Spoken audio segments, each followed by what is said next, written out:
फिर से हाँ okay okay okay okay okay okay okay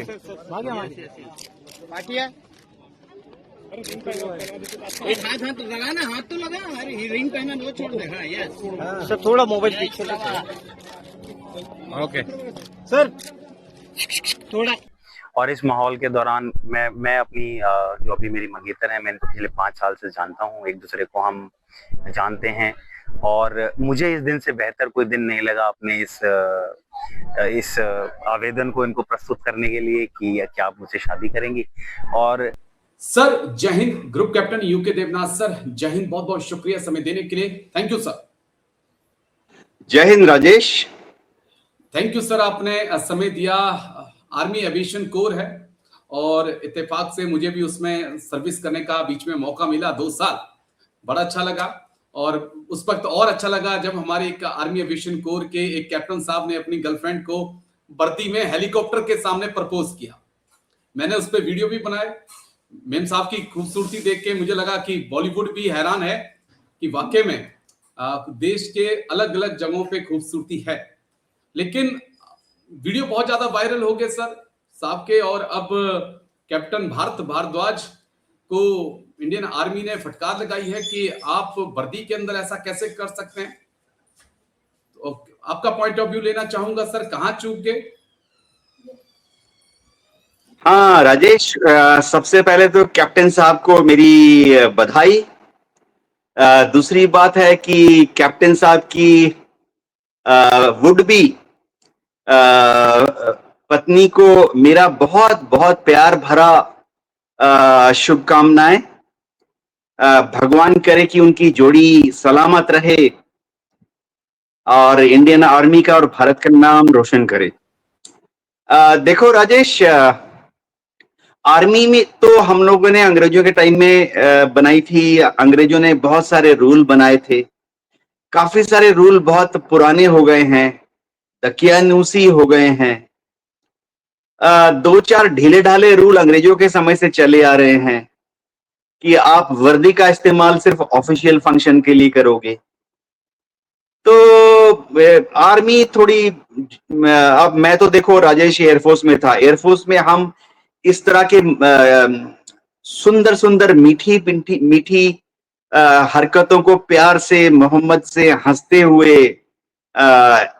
देख लेते हैं। यही अगर सुंदर सी जो बहुत ही रोमांटिक एपिसोड हुआ, ये अगर एयरफोर्स के किसी पायलट के साथ होता, मेरे ख्याल से एयरफोर्स के टॉप कमांडर्स उसको हंस के मुस्कुराते भूल जाते। लेकिन आर्मी थोड़ी ज्यादा स्ट्रिक्ट है जी। देखो राजेश, अब क्या कहें। मेरे पिताजी आर्मी में थे, मेरे दोनों बड़े भाई आर्मी में थे। मैं खुद नेशनल डिफेंस एकेडमी ज्वाइन की थी बतौर आर्मी कैडेट। वो तो बाद में मेरे को मौका मिला तो मैंने एयरफोर्स में चेंज कर लिया। देखो 2-3 बहुत पुराने रूल है कि वर्दी का इस्तेमाल सिर्फ ऑफिशियल फंक्शन के लिए किया जाएगा। समय आ गया है कि हम इस तरह के पुराने नियम कानूनों को उखाड़ फेंके। एक और नियम है कि जब आप ये नियम तो पिछले 50-60 साल में ही आया है कि जब से कैमरा आया है और अब तो मोबाइल आ गया है, कि जब आप कैमरे में या मोबाइल में कोई फोटो खींचे तो पृष्ठभूमि में कोई फौजी इक्विपमेंट नहीं होना चाहिए, फौजी बैकग्राउंड नहीं होना चाहिए, जिससे कि दुश्मन को हमारे बारे में कुछ आइडिया हो जाए। हाँ तो राजेश, लेकिन देखो मैं खुद ग्रुप कैप्टन था एयरफोर्स में। मेरे ख्याल से आर्मी में जब इंक्वायरी होगी वो भी हंस के कैप्टन साहब को छोटी सी मीठी सी एक वार्निंग देकर छोड़ देंगे। मेरे ख्याल से ये कहते हैं ना, तिल का ताड़ बनाना। आर्मी के सीनियर अफसरों को कितने दूसरे इंपॉर्टेंट काम करने हैं, अब उस सब काम से अपना ध्यान ऐसी छोटी छोटी चीजों पर अगर आर्मी के टॉप ऑफिसर्स अपना ध्यान नष्ट करेंगे, मैं इस शब्द का जानबूझ के इस्तेमाल कर रहा हूं, तो ये आर्मी के समय का नष्ट करना हुआ। हमें सीखना चाहिए। अब ठीक है, पश्चिमी देशों की तरफ देखो, वहां तो यूनिफॉर्म पहन के शादियां होती हैं। बिल्कुल ना सिर्फ दूल्हा, वहां तो बाराती भी अगर फौजी है, वो जब अपने दोस्त की शादी होती है और बारातियों में लड़की वालों के यहाँ तरफ से, लड़के वालों की तरफ से अगर कोई फौज में है, एयरफोर्स नेवी में है, तो वर्दी पहन के अटेंड करते हैं। ऐसे ही पृष्ठभूमि में राजेश देखो, अब क्या है, मैंने तो ये वीडियो, ये फोटो 10 बार देखा, मुझे तो उसमें कोई सीक्रेट चीज नजर नहीं आई।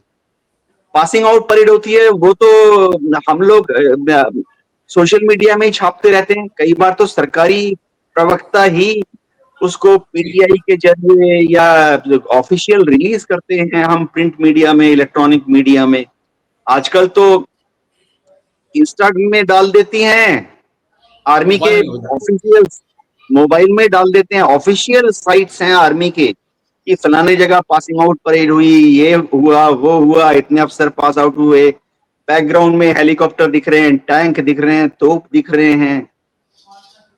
राजेश, आर्मी को अब एक समझदार, होशियार ऑर्गेनाइजेशन बनना पड़ेगा। मैं बहुत सीरियसली कह रहा हूँ। यंग जनरेशन मुझे लग रहा है कि ज्यादा ब्रॉड माइंडेड है, लेकिन जो टॉप में बैठे हैं अभी, उनको भी उस लिहाज से सोचना होगा खुद, क्योंकि हम तमाम कोशिशें कर रहे हैं कि इंडियन आर्मी को मॉडर्नाइज करें, तो थोड़ी सोच भी मॉडर्नाइज हमें करनी होगी। एक सवाल और जिसका मैं छोटा सा जवाब चाहूंगा, क्योंकि army chief general Upendra Dwivedi ने आर्मी की तरफ से भी कहा गया था कि सोशल मीडिया का आप इस्तेमाल मत करिए।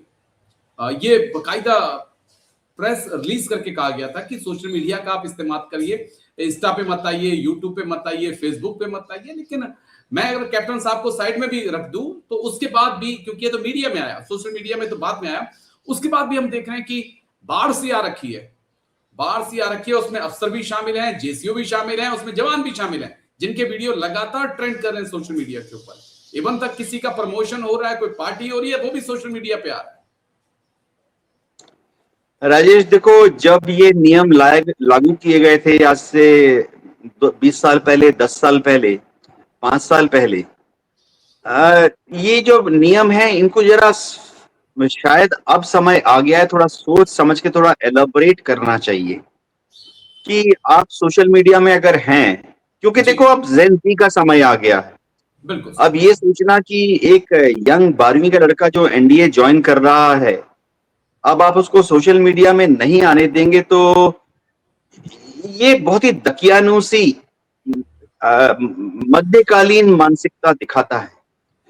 होना ये चाहिए, देखो पुराने जमाने में लोग चिट्ठियां लिखते थे, आजकल सोशल मीडिया है, आप रोक नहीं सकते हैं। और किस किस का आप कोर्ट मार्शल करते रहोगे, किस किस के लिए समरी ऑफ एविडेंस करते रहोगे।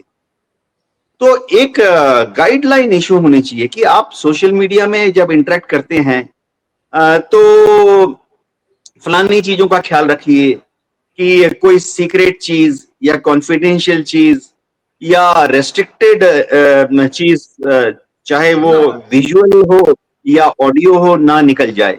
अब देखो, एक आर्मी में एक अफसर मैस की फोटो आप ले लो, कोई अगर अफसर मैस की फोटो दिखाता है तो बैकग्राउंड में आपको उस कितनी सारी इंफॉर्मेशन मिल जाती है। रेजिमेंटल झंडे लगे होते हैं, उस यूनिट ने जो अलग अलग कैंपेन किए हुए हैं उसकी बोर्ड लगे होते हैं, कमांडिंग ऑफिसर, दूसरे ऑफिसर्स की फोटो लगी होती है, बैकग्राउंड में यूनिट की जो इक्विपमेंट होती है वो डिस्प्ले में होती है।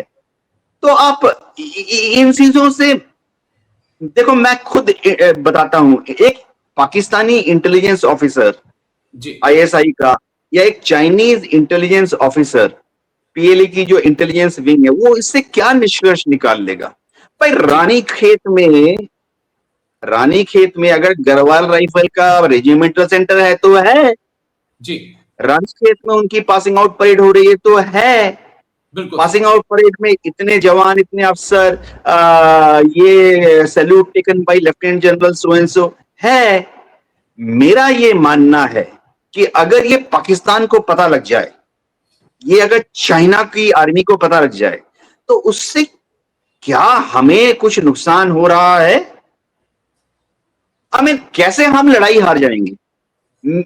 चलो मैं अभी बोल देता हूं कि मेरे कमांडिंग ऑफिसर का नाम है wing commander so and so, मेरे कमांडिंग ऑफिसर का नाम है group captain so and so, और ये पाकिस्तान को पता लग जाए तो इससे हमारी वॉर फाइटिंग एबिलिटी क्या कम हो जाएंगी? इससे क्या पाकिस्तान की आर्मी एयरफोर्स के युद्ध लड़ने की क्षमता बढ़ जाएगी? ये शायद बहुत ही मानसिकता विकार, एक डिजीज दिखाती है। तो हमें कहना चाहिए सोशल मीडिया का इस्तेमाल करो, लेकिन सीक्रेट, कॉन्फिडेंशियल, रेस्ट्रिक्टेड चीजें मत दिखाओ, डिस्कस मत करो।